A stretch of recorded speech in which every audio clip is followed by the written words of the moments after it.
I knew something was off when I found the break room kombucha tap dripping onto my printed audit packet. Strawberry basil, bleeding right through page 4 of a federally binding clause. That was my warning shot. The culture war had reached my desk. It was 9:13 p.m. on a Thursday. I'd been reworking slide 17 for the fifth time because the intern turned creative brand advisor said the fonts felt a little trauma-coded. I didn't know Helvetica could inflict generational damage, but here we were.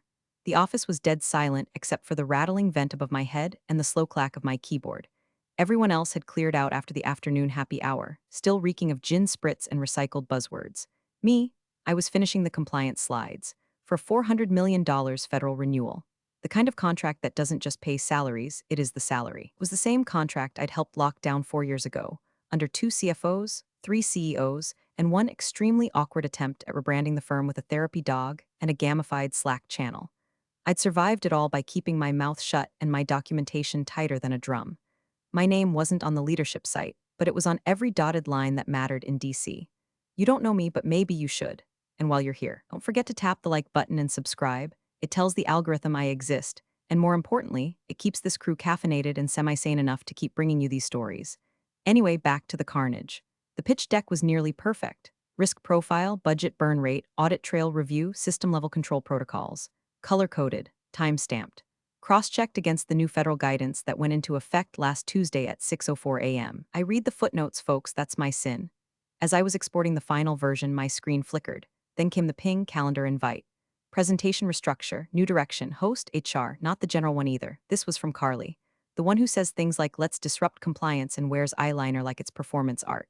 I opened the invite, no agenda. Just a 10 a.m. meeting block and a 3-word subject line, you'll observe only. I leaned back, listened to the rattle of the vents again, and stared at the flickering cursor like it owed me money.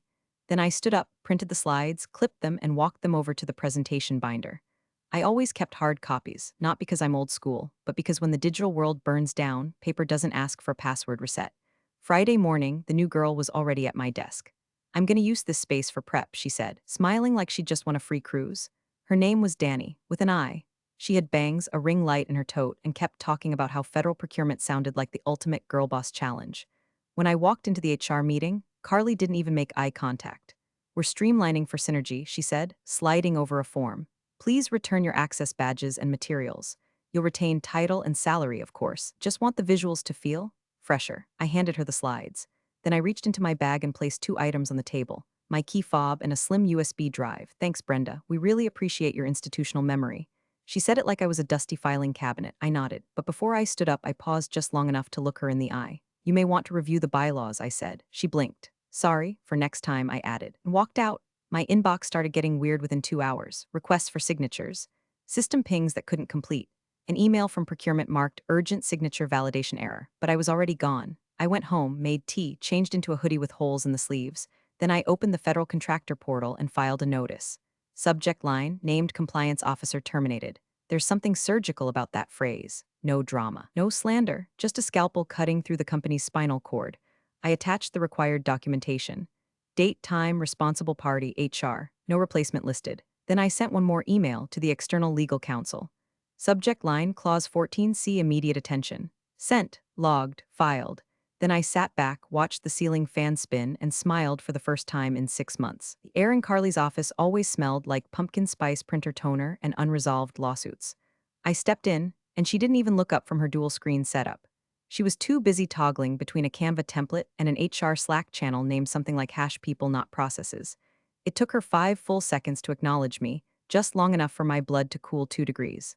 Brenda, hey, she said, voice dripping with the kind of corporate cheer that usually precedes layoffs or wellness surveys.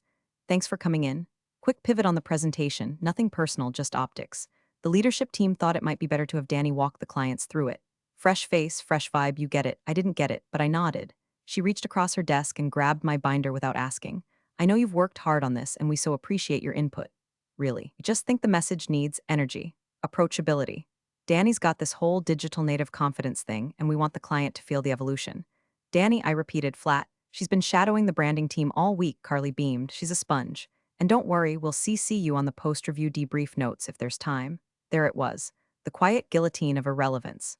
My 15 years of compliance architecture reduced to a debrief bullet point. I was being turned into a footnote by a woman who once asked if federal contracts could be auto-renewed like Spotify. Also, Carly continued like she was adding skim milk to an order. I'll need your access badge and fob. We're just streamlining the decks and systems. Too many cooks, you know? I didn't move. Brenda, she prompted again, eyes still not quite meeting mine. I opened my bag, reached in, and pulled out the black lanyard with my key card. Set it gently on the table like a body at a wake. Then the fob, still warm from my hand, I placed it next to the lanyard. Lastly, I slipped the USB drive out of my coat pocket, my clean backup. Not for them. Her smile twitched, thanks. We'll let you know if anything else comes up. I stood, smoothed my blazer, took one long look at the slides on her screen, my slides, now lit up with candy-colored gradient boxes and a let's do this gif, and turned toward the door. Wait, Brenda, Carly called out suddenly, like she'd just remembered I was a living person and not a processed document with legs. Are you okay with all this? I paused, long enough to make her squirm. Then I looked over my shoulder and said, sure. Just remember to disable multi-factor authentication on the compliance vault before Danny tries to access it. Wouldn't want her getting locked out mid-slide. Carly blinked. Right, I'll have IT look into that. I nodded. Good idea. Outside, the office was humming with its usual surface-level productivity. Keyboards tapping, espresso machine steaming, someone laughing too loudly at a joke that probably involved a meme deck or their dog's Halloween costume. I walked past Danny's desk. She had a color-coded post-it roadmap labeled Client Vibes and a Starbucks cup with a misspelled version of her own name, Denny. She didn't look up. I took the back stairwell down to the garage, keys now absent from my belt loop, fingers twitching at their sudden uselessness. When I reached my car, I sat inside and didn't start it, just stared out at the concrete wall for a long minute. Shock has a sound, I've learned. It's not screaming or crying, it's the soft click of a fob being set down by someone who knows exactly what it meant. I pulled out my phone, opened the federal contractor portal. My login still worked. So did the clause library. I tapped open 14C and read it like a prayer. The language was beautiful in its simplicity. Any change in named officer status must be disclosed to the federal contracting agency within 48 hours of status termination. Failure to comply may result in audit, delay, or disqualification. No drama, no pitch deck needed, just protocol. I drafted the notification and saved it as a draft. Then, with no emotion in my voice and the calm of someone reciting her own eulogy, I called the company's external counsel. Voicemail, I left a message. Hi, this is Brenda Kessler. Please check the bylaws, clause 14C, and the federal portal. There's been a change, then I ended the call. Back in my apartment, I changed into pajamas, reheated some frozen chili, and turned on the TV. I didn't feel sad, not really. Just cold. Like something old had cracked loose inside me and was drifting out to sea. I let it go. Let it all go. And smiled. At 6:42 the next morning, I sat at my kitchen table with black coffee, 3 fingers of bourbon, and the kind of silence that makes you feel like a sniper in a world full of toddlers with Nerf guns. My inbox was already ticking like a Geiger counter, automated system alerts from our contract management software, few confused access logs trying to route my credentials, and one perky calendar invite from Danny marked presentation rehearsal vibes dizzy. I deleted that one with prejudice. Then I opened the federal contractor portal and logged in for what would likely be the last time under my credentials. The interface was clunky, looked like it was designed during the Bush administration by someone who thought Java was a high-risk security threat. But I knew it backwards. Section tabs, officer validation fields, digital timestamp logs. I clicked into compliance officer records. Status, active, clicked modify officer status. Termination type, involuntary role eliminated effective date, yesterday. Reason for termination, administrative restructuring HR directive supporting documents. I uploaded a PDF of Carly's offboarding form. She hadn't even watermarked it, just stuck her digital signature on a template like we were offboarding a mailroom temp, not the person holding the federal purse strings. I clicked submit. The portal asked me to confirm. I did. And just like that, the company no longer had a legally certified named compliance officer on file for its largest federal contract. It didn't feel dramatic. It felt clean, like closing the lid on a sharp knife. Next, I opened Outlook and drafted a meeting request. To Paul Garrison, External Counsel Subject. Clause 14, see immediate attention time, 10:15 a.m. location. Zoom, link provided. I didn't add a body to the invite. Paul was old school. He'd understand the silence. That clause number alone would slap him awake faster than a cease and desist letter from the due. I checked the meeting list again. Leadership team had scheduled a pre-pitch war room call for 10:30. HR had a wins and wellness session scheduled at 11 with smoothies and a guided visualization exercise called manifesting alignment. I was manifesting, all right, just not what they expected. I packed up the last of my printed files into a manila folder I'd labeled if needed. It wasn't revenge show. It was just clean record keeping. Every protocol version. Every email chain showing the role change. Every proof of access log showing I hadn't logged into core systems since Carly took my badge. All neat, all dated, all unassailable. Then I did something petty. I admit, I pulled up LinkedIn and looked at Danny's profile. She'd already updated her title to Federal Client Compliance Lead. No mention of certifications. No mention of clearance level, but plenty of hashtags, hash ready to lead, hash digital compliance, hash fresh perspective. There was even a selfie. In the office, with my mug in the background. Big day ahead, she'd captioned it. Let's win this. I stared at that photo for a long time. Then I opened a secure chat app, one we'd only ever used during classified onboarding processes, and pinged a contact at the contracting agency. No details, just a compliance alert number and a request for them to verify status changes on our firm. They replied within 4 minutes. Acknowledged, reviewing. By 9:20, I saw a new status banner light up on the portal. Agency review in progress pending CO reassignment at 9:27. I got a bounce back on an internal email I hadn't meant to send. My access credentials were now fully revoked. Carly was moving fast. Probably thought she was covering her bases. Didn't realize I'd already filled out the exit paperwork for the entire company. At 9:43, my phone buzzed. Paul, external counsel. Brenda, he said, no preamble. What the hell is going on? I'd advised checking clause 14C and logging into the portal. They terminated the named officer without board notification. A pause, then a slow exhale. Jesus. I sent everything you'll need. Logs, docs, Carly's forms. I didn't include the gifts. You're welcome. I heard him shuffle paper on the other end. Do they know what they triggered? They will, I said. I'm not fighting them, Paul. I'm just documenting. He chuckled, grim. God help them if you ever do decide to fight. I'm not a fighter, I replied. I'm a firewall. I hung up. By 10:15, I was logged into the Zoom call. Paul joined, looked 10 years older, and didn't bother with greetings. He just said, I need escalation clearance for a board-level emergency session. I nodded. They'll be too busy talking about fonts and synergy to see it coming. Then I leaned back, hands folded, and waited. Not for permission, not for apology, for the inevitable. It took less than 24 hours for them to slap a corporate sticker over my grave. By 8:30 a.m. the next day, the company's LinkedIn page lit up with a post that made me physically recoil. A photo of Danny, grinning in front of the conference room whiteboard, flanked by 3 members of the brand activation pod, and some poor bastard from IT holding a ring light like he'd just lost a bet. The caption read, huge thanks to our fearless federal team. Big wins ahead thanks to fresh energy, fearless minds, and a forward-looking approach. Hash compliance queens, hash next-gen leadership, hash Danny delivers. I stared at it, coffee in hand, thumb hovering over the share button, not to amplify it, but to archive the evidence. I downloaded the image, saved the post as a PDF, screenshotted the comments, including the one from the CEO himself, loving the new energy, proud of this team, new energy. Right, like a Red Bull sponsorship slapped onto a nuclear reactor. I spent the rest of the morning lurking quietly in the shadows of our systems, not through any backdoor hackery, just good old public-facing portals and breadcrumbs they forgot I built. My name had already vanished from the compliance landing page, but the policy indexes still credited me on 3 major frameworks. The internal knowledge bank was now featuring a section called Danny's Desk, with facts like what does FISMA stand for? And can I use emojis in client-facing emails?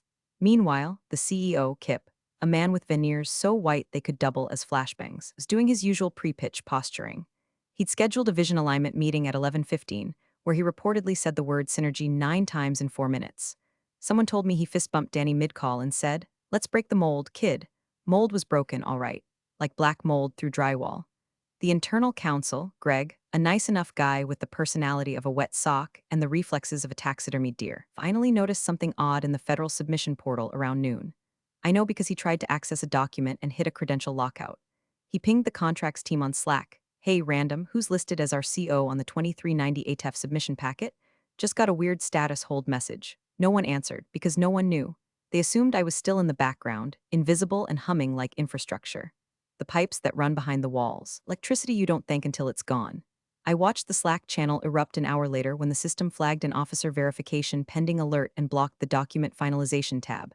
Someone asked if it was a bug. Someone else said it had to be user error. Carly replied with a gif of a confused cat inside a cardboard box, which might have been her most coherent contribution to federal contracting yet. But no one pinged me. Not Carly. Not Danny. Not Kip. I was gone, and yet everywhere. I did have one unexpected ally, though not someone from legal or ops, but Paula from facilities. She'd seen the LinkedIn post and texted me directly, Brenda, did they just give your role to the girl who asked if we needed a permit to use highlighters? I replied with a single emoji. Paula responded, Christ. They're gonna choke on their own essential oils. You okay? I was. More than okay. I was watching the scaffolding tremble. By 3 o'clock, internal counsel had flagged the submission error up the chain. Kip dismissed it in a Slack thread, saying it's a cash issue. Legal will sort it out. Focus on the pitch. I saved that message too. It would age like unrefrigerated shrimp. From my apartment, I kept reading, watching, listening. The whole machine was still clunking forward, oblivious to the broken gear they'd yanked out. I even tuned into a company-wide video stream they forgot to revoke me from. Danny opened with a joke about acronyms. I used to think FOIA was a kind of yogurt, she laughed. Nobody corrected her. They all just clapped. I took a sip of wine and opened my file labeled if they keep going. Inside, screenshot of the terminated CO notice from the federal portal, timeline of access changes, internal memo referencing my name removal, copy of the bylaws. With clause 14, C highlighted in screaming yellow, it wasn't a threat. It was just evidence, pure and clean. They didn't see me anymore. But I was still here, watching the lights flicker. The pre-review dry run was scheduled for 9 o'clock a.m. sharp, and by 9:07, Kip was already pacing in front of the screen like he thought swagger could substitute for legal compliance. Danny was standing beside him, radiating what she must have thought was confidence, but looked more like someone trying to mentally rehearse the difference between procurement and prosecution. They'd invited a handful of key stakeholders to simulate the client-side panel, two junior legal consultants, a veteran contractor who'd worked with our firm for 5 years, and a federal liaison from the compliance team, whose face said I skipped breakfast for this. Danny kicked things off with a slide labeled Secure the Future in Comic Sans. I wish I were joking. Kip leaned into the mic like he was announcing WrestleMania. We've got fresh leadership in compliance, bold visuals, and a streamlined message to show we're not your dad's federal partner. The contractor cleared his throat. Yeah, speaking of which, who signed off on the CO compliance packet? I'm only seeing initials. There's no digital sig from the listed officer. Silence. Danny looked at Kip. Kip looked at Carly, who was perched in the back with a kombucha bottle like a toddler with a sippy cup. She waved a hand dismissively. Oh, that? We'll fix it later, she said, with the same tone someone might use about a printer jam or a missing LinkedIn endorsement. The liaison frowned. It's not a visual issue. No signature means it hasn't been reviewed by a certified named officer. Kip laughed too loud. Don't worry, it's a formatting hiccup. Our legal team is on it, which was technically true, just not in the way he imagined. Because 10 minutes later, in a beige-walled conference room down the hall, internal counsel Greg was scrolling through the digital logs with the face of a man realizing he'd just peed into an electric fence. He didn't say anything at first, he just tapped through the submission history, his expressions cycling between confusion, dread, and the dawning horror of someone remembering what Clause 14C actually meant. Eventually, he opened the bylaws binder, flipped to the compliance section, and read aloud to himself. Any change in named compliance officer status must be disclosed in writing to the board within 48 hours of termination. In the event of non-disclosure, all compliance-related actions may be deemed null until reinstatement. And he did what any underpaid in-house lawyer would do. He hit Control plus F and typed Brenda. No results in the past 72 hours. That's when the first email went out. Subject, urgent, clause 14, see review board notification status unknown CC'd, Carly, Kip, Danny, and the external counsel. BCC'd me. Because Paul, the external counsel who'd seen this storm brewing 2 days ago, had kept me quietly in the loop. I didn't ask him to. He just knew I'd want to watch. And I did. I sat at home in flannel pajamas, sipping hot tea, watching the email thread spiral. Carly responded with a 10-word sentence that belonged in the Museum of Corporate Denial. I was under the impression she didn't hold that role. Paul replied with one line, she did, and still does until formal replacement is board certified. Greg chimed in 5 minutes later, sweating through Outlook, no record of board vote or filed change notice. Federal portal already flagged CO status as vacant pending reassignment. This may impact eligibility. In my living room, the sunlight caught on my binder, still sitting neatly on the side table like an unopened weapon. I didn't smile, not yet. Instead, I made another cup of tea. Chamomile this time. Something about the way steam curls in a quiet room feels holy when your enemies are devouring each other down the hall. At 11:11 a.m., I got a text from Paula in facilities, just walked past HR. Carly looks like she aged 5 years. Danny's crying in the break room. She said I thought she was just like admin. Lol, I didn't reply. My silence wasn't for lack of words. It was strategic. Because the moment you start defending yourself, assume you need their approval again. I didn't. I wasn't asking to be seen. I was the air they breathed and didn't notice until it thickened with smoke. Let them choke. Let them scramble for fire extinguishers they never bothered to inspect. Let Clause 14C do its job. I watched the Slack channel crackle with desperation. How do we recertify a CO? What's the fastest way to file a board vote? Can we just have Danny sign and backdate it? That one made me laugh. A full, involuntary laugh that echoed off the kitchen tile. They were trying to color in the lines after burning the coloring book. And somewhere, in a meeting room where fluorescent lights hummed like judgmental angels, Kip was probably shouting this is just a technicality. It wasn't. It was protocol. And protocol, unlike people, does not care how loud you shout. At 7:46 a.m., The federal portal dropped the hammer. A bright red banner lit up across the top of the compliance certification dashboard like a fire alarm at a daycare. Status: stalled, pending verified officer authorization. Next action required. Named officer assignment or contract void. That was the moment the email thread stopped being passive-aggressive and started reading like autopsy reports. Greg, bless his overworked heart, immediately forwarded the alert to Kip with the subject line: time sensitive, federal submission in critical status, and then, like a man stepping onto a landmine, he sent a follow-up: we need to confirm who is officially replacing Brenda as named compliance officer. Current portal status shows the field is vacant. I need to certify someone immediately. That was the first domino.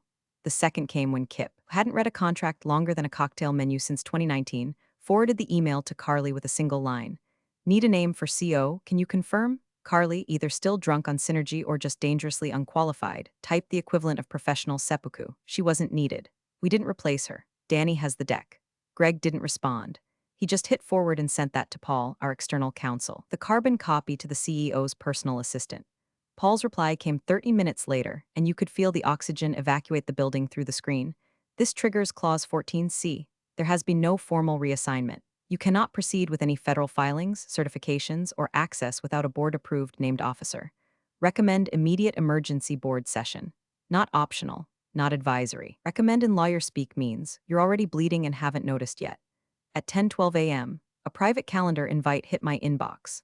Meeting title: Emergency Session Board Compliance Crisis. Time: 2:30 p.m. Location: Executive Conf RM3A/remote link attached. Attachments: 6 including agenda, status report, bylaw excerpt, and redline submission summary. I opened it, sipped my tea, and smiled. Just once. Quiet and small. The kind of smile you give when the roller coaster clicks into place at the top of the hill. They still hadn't revoked my invite access. I was off payroll, off systems, off their radar, but the infrastructure I built still remembered me. My permissions were tied to the original CO role. You don't remove a root without disassembling the whole tree. The agenda was a masterpiece of panic dressed in corporate politeness. Item 1, review status of federal certification. Item 2, discuss CO reassignment protocol. Item 3, evaluate potential consequences for renewal timeline. Item 4, action plan. Item 5, legal options. That one was bolded. Meanwhile, inside the company Slack, things had escalated to DEFCON passive-aggressive. Carly was on damage control mode, flooding hash compliance steam with upbeat emojis and empty reassurance. Hey team, just a quick heads up, we're hitting a minor bump in the portal.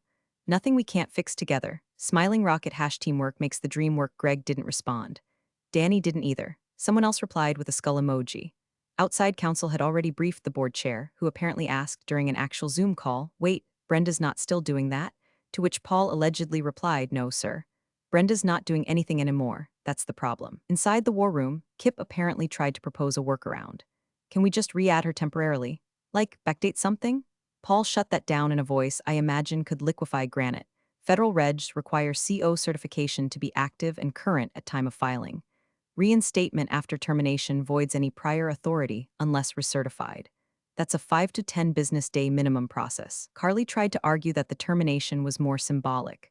Greg pulled up the portal alert and read the phrase compliance officer status. Terminated, no successor filed allowed. They say the room went quiet after that. At 1:47, another email pinged. This one with the subject, legal strategy in advance of board discussion. Inside were 5 bullet points. The final one simply said, Option E, reach out to Brenda Ree, temporary recertification pathway. They still thought I'd take them back. Like I was a battery to be popped in when the flashlight started flickering. I didn't reply. Instead, I scrolled to the bottom of the invite and added one quiet comment to the document thread. Clause 14C exists for a reason. You were given every chance to read it. No emoji, no signature, just documentation. At 2:30 sharp, the board meeting started. I didn't log in. I didn't need to. The room was already burning. The boardroom had that falsely serene atmosphere, like a beach right before a tsunami. Fluorescent lights buzzing above, leather chairs all filled, cold water poured into sweating glasses no one would touch. Kip, the CEO, came in late, still muttering about slide transitions and color palettes. He dropped his phone onto the polished walnut table like it personally offended him and waved toward the screen. Let's keep this tight, folks. I've got a rehearsal with Danny at 3, and the investor pre-brief is at 4. Let's knock this out. He didn't sit. He never did in board meetings, he preferred to loom.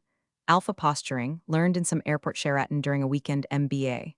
Greg, the in-house counsel, was already seated, tie crooked and face pale, clutching a manila folder like it might bite him. Paul, the external attorney, was on screen, lips pursed, already tired. His voice cut clean through the air. We'll begin by reviewing the section in the bylaws relevant to officer oversight. He held up a printed copy actual paper. That alone was enough to silence the room. Section 6A, Paul said, quote, "No federal client documentation or renewal may proceed without the active signatory of the named compliance officer listed in Section 6A." There was a beat of silence, long enough for Kip to squint and say, "Okay," and Paul leaned forward slightly. "Brenda Kessler is the officer listed in Section 6A. As of last Thursday, she was terminated. There has been no board vote to reassign the role. No successor has been certified. As far as the federal portal is concerned, you are currently non-compliant." Kip scoffed. "We handled the handoff. It was an internal transition. HR took care of it." All eyes turned to Carly. She blinked, smiled weakly. "It wasn't formal. We didn't think Brenda was still critical to operations. Danny's been presenting. She has the deck." Paul didn't blink. "She has a deck." Brenda had legal designation. "That role is not a matter of delegation or vibes. It's federally enforced." Greg cleared his throat, voice shaking just enough to be noticed. "We didn't notify the board. There was no vote logged. Clause 14C was not triggered per protocol." Kip looked confused, like someone just told him his yacht had taxes. "What does that mean?" "We've already queued the submission. The client call is scheduled." "Are you saying we're not eligible?" Paul sighed. "I'm saying you don't have a certified named officer. Which means your $400 million contract renewal is not only stalled but subject to immediate disqualification."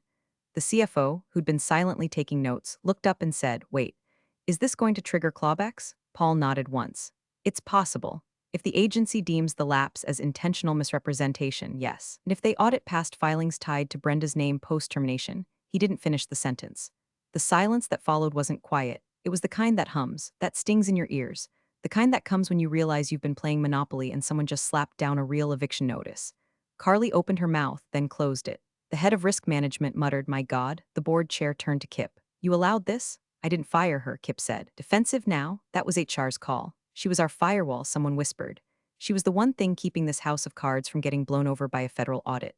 Greg added, "She submitted everything on time, every time, never a single penalty under her oversight. She knew every clause like scripture." Paul leaned in again. "And you replaced her with someone who misspelled compliance in a LinkedIn post." That's when I knew the real unraveling had begun. I wasn't in the room, but I felt it, the crumbling of certainty, the flailing that happens when people realize the adult in the room is gone, and they are now unsupervised children playing with live wires. From my living room, I sipped a neat bourbon and scrolled through the agency portal again. Status, officer authorization. Not filed, next review date. Submission locked, pending eligibility. I clicked refresh and let the page sit open, like a candle on an altar. Let them fumble. Let them quote mine emails and slap together policies retroactively. I wasn't waiting for an apology. I was waiting for the consequences to catch up, and they were getting close. By 4:52 p.m., the boardroom reeked of stress, sweat, and unspoken regret. The $400 million contract was locked behind a digital gate, and the clock was ticking toward a midnight deadline that didn't care about feelings, PowerPoint slides, or hashtags. The air was thick with bad decisions. Greg had gone silent, tapping furiously on his keyboard, probably trying to bribe the federal portal into opening itself with pure desperation. Paul was still on the monitor, his jaw clenched so tight you could hear his molars grind through the speaker. Carly had finally stopped spinning her stainless steel water bottle and was now fidgeting with a lavender stress stone someone had handed out during last quarter's empathy and leadership workshop. The stone was supposed to help with tension. It did not help with the fact that she'd fired the only person standing between the company and an 8-figure implosion. Kip tried to retake control of the room. "Okay," he said, hands spread like Moses before a PowerPoint plague. "Bring Brenda back, simple fix." Title, email, boom, we hit submit. He looked proud, like he'd just solved climate change with a reorg. Paul's eyes narrowed. "You can't," he said. Kip blinked. "What do you mean we can't? She worked here last week. We just call her up, toss her a contract, short-term, clean. She signs the thing, we're back in business." Greg cleared his throat and flipped through the printed bylaws like they were a Bible mid-exorcism. Page 67. Clause 14D, subsection Roman 2. The part no one ever thinks matters. He read it out loud. Reinstatement of named officer post-termination shall not restore eligibility until full recertification is completed. Estimated processing time, 5 to 10 business days. The room went still. Paul added, "Once you offboard a named compliance officer, the federal system treats that status as expired. No backdating, no handshake hires. It's not a weekend freelance gig. It's clearance-level authority." "So what are you saying?" Kip asked, voice sharper now, "that we're just screwed?" Paul didn't answer. Greg didn't either. Instead, all eyes slowly turned toward the one name that hadn't been spoken aloud all day. Mine. I'd been silent on the call the entire time, mic muted, camera off. I'd accepted the invite to observe, nothing more. But now they needed me. Like a parachute they'd packed with ego and stuffed into a closet marked irrelevant. Brenda, the board chair asked gently, as if my name might trigger a trapdoor beneath their feet. Do you have any comment? I unmuted. The sound of my breath, even steady and soft, made Carly flinch. I let the pause sit. I wanted them to feel it, not out of cruelty, out of justice. The process is clear, I said calmly. You had the slides, you should have read the rest. Paul smiled into his coffee mug. Kip opened his mouth, but no words came out. You were warned, I continued. Clause 14C was cited in multiple documents. The recertification delay was in every onboarding packet. HR chose to interpret my exit as a decorative reshuffle. Legal should have known better.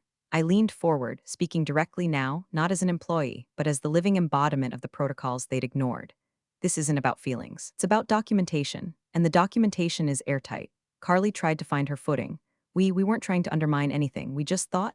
We assumed that I was replaceable. I offered, voice still steady. She blinked fast, lips pressed together like she was tasting regret for the first time. The board chair sighed. What would it take to recertify? 5 business days if you rush it. 10 if you follow proper protocol. Kip looked at the clock. You don't have 5 days. The deadline is midnight. And the system won't accept an invalid signatory, Paul added flatly. Not unless you want to commit federal fraud, in which case I'll need to excuse myself from representation. Kip sat down hard. Greg closed his laptop slowly like he was preparing for a funeral. Someone muttered, Jesus, and then, as if summoned by irony itself, an alert popped up on screen. Rejected for everyone in the room. Federal portal notification, final submission lock initiated. Deadline, 11:59 p.m. ESD status, ineligible, no active named officer. The room fell into that kind of silence where even breath feels too loud. Kip slumped forward, elbows on the table, staring down at his phone like it might offer a last-minute miracle.